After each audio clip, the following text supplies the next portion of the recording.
Засгийн газрын бүтцийг өөрчлөнө гэдэг ерөнхий сайд гол нийтэд мэдээлсэн байгаа. Мэдээж засгийн газрын бүрэлдэхүүнийг ерөнхий сайд өөрөө мэддэг учраас энэ өөрчлөлтийг оруулж ирнэ.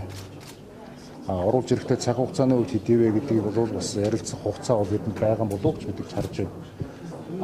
Ерөнхий сайд засгийн газрынхаа бүрэлдэхүүнийг өргөн барьсны дараа бид нар намынхаа бүлгээр энэ асуудлыг авч хэлцэх юм бодолтой байгаа. Мэдээж энэ бол ерөнхий сайдын бүрийн эрхийн асуудал байдаг учраас бид өнөөдөр ямар байна вэ гэдэг асуулгыг бол өгөөгүй. Ер нь бол ойрын хугацаанд энэ 7 хоногоос юм уу дараагийн 7 хоногоос улсын их хурл бүцэл зайлшгүй орж ирэх шаардлагатай гэж бид үзэж байгаа. Засгийн газрын гишүүнийг огцруулах тухай асуудлыг ардын нам тавьсан байгаа. Энэ бол төлөвлөгөөнд тусгатаад явж байгаа. Нэгэнт одоо сая засварлагын хугацаанд нэгэнт хуулиар чуулган засварлаж байгаа учраас асуудал бол төр зогссон байгаа. Энэ 7 хоногийн төлөвлөгөөнд орцсон. Хэрвээ төсвийн тухай, бүтцийн тухай асуудал ороод ирэх юм бол бид нар энэ засгийн газрын нэг гишүүний тухай биш бүтцийн тухай ярих нь бол зүйтэй гэсэн байр суурин дээр байгаа. Засгийн газрын бүтц бүрэлдэхүүний асуудал бол үндсэн хуулиараа ерөнхий сайдын бүрэлдэхүүний асуудал. Тэгэхээр би хувьдаа ерөнхий сайд бол та асуудлаа оруулаад тэгээд ярих гэж байгаа. Ерөнхий хүлээлт бол тодорхой хэмжээнд одоо бүтц бүрэлдэхүүнийг илүү чамбайруулсан байх тал руу ийм хүлээлттэй байгаа шүү дээ. Өөрөөр хэлбэл 12-ны сонгуулийн дараа бол тооёо нийгмийн эдийн засгийн хөгжил, одоо зорилтууд, Австрийн одоо нөхцөл байдал, хүчний харьцаа, Австрийн хүчний харьцаа зэргээс болоод одоогийн энэ улсын хурлын бүтц бий болж батлагдсан.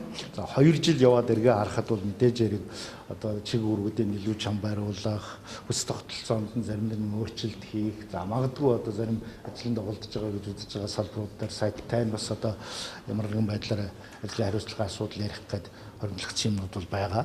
За энэ хүрээндээ энэ засгийн газрын бүтцийн асуудал ярих хүрээнд сая одоо хэлбэрний хэлж байгаа зүйлүүд шийдэгдээд явна гэсэн хүлээлттэй байна. За бүтц дээр одоо яг тийм байна, тэд байна гэж хэлэхээр ямар ч байсан ерөнхий сайд бодвол ерөнхийлөгчтэй зөрчилдөж байгаа бах. Ингээ улсын хурлд ойрын үед өргөн барих бах гэсэн хүлээлттэй байна. Тэрний дараа бол энэ чухал асуудлаар бас тойрч суугаад ярина, баталж гаргана. 12 оны улсын хурлын сонгуулийн дараа Монгол Ардын нам тухай үед 29 суудал, ардчилсан нам 31 суудал авсан. Энэ 31 суудал авсан нам 2 суудал илүү авсан учраас энүүгээр ард түмэн энэ 4 жил Монголын нийгмийн эдийн засаг улс орныг удирдаа гэж ардын ардчилсан намд санал өгсөн. Тийм учраас дараагийн засгийн газар ардчилсан нам толгойлсон засгийн газар байна. Монгол Ардын намыг бол сөрөг хүчин болж хяналт тавьж алдаж байгаа үед нь бас засаж залруулж ард түмний дуу хоолоорой гэсэн бид нар энэ үргээс ажлыг үзүүлэх шаардлагатай. Ер нь Монгол улсын нийгмийн эдийн засгийн байдал улс орны том утгыг авч үзэх юм бол өнөөдрийн хамтраг гэхээсээ илүү томоохон бодлогын томоохон асуудлууд шийдвэрлэх цаг нь болсон гэж харж байгаа. Тухайлбал энэ удаагийн намрын чуулганд би үндсэн хуулийн өөрчлөлт рүү яваасаа гэж харж байгаа. Үндсэн хуулийн өөрчлөлт рүү явж иж бид нар энэ улс төрийн нэг талдаа гацаанд орчиж шүү дээ. Энэ зэлтрийн гацаанаас энэ эдийн засгийн хувьд бид нар өгсөд байгаа юм шиг байсан энэ эдийн засаг бас дахиад мухардалд орчлоо тийм. Энэ мухардлаас гарах гарцыг бид нар бүгдээрээ сууж ярих хэрэгтэй. Энэ зөвхөн ардчилсан намд төдийгүй бусад улс төрийн хүчнүүд ширээний ард сууж асуудлаа ярих цаг нь болсон. Төрийн томоохон институтууд энэ асуудал дээр сууж асуудлаа ярих цаг нь болсон.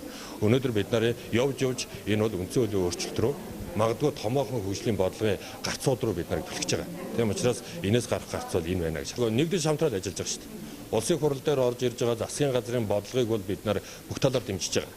Харамсалтай нь боловсруулалт дутуу, тооцоо судалгаа дутуу, Монголын хөрсөнд буухгүй, эдийн засаг улс төрийн бүлэглүүдийн захиалгатай эсвэл гадны гар хөл орсон ийм шийдвэрийг буцааж байгаа. Тухайлбал газар хуулиас эхлүүлээд. Бусад орж ирж байгаа үнэхээр боловсруулалт сайтай тухайн салбарын дуу хоолойг тусгацсан салбарын бодлого зохицуулалтыг Монголын хөрсөнд нь зохицуулж болох ийм хууль тогтоомжийг нэгэн цогцохгүйгээр улсын хуралд гаргаж байгаа. Тийм учраас зарим ажлын хэсэгт бид нар өөрсдөө орж зарим нь ахалж ажиллаж байгаа. Энэ утгаараа бол улсын хурлын төвшөнд энэ засгийн газар хамгийн их дэмжлэгтэй ажиллаж байгаа. Харамсалтай нь хэрэгжилтийг хангах талдаа эргэж орж байгаа гэрийн даалгаврыг гаргахаар дандаа D гэдэг дүүн F гэдэг дүү аваад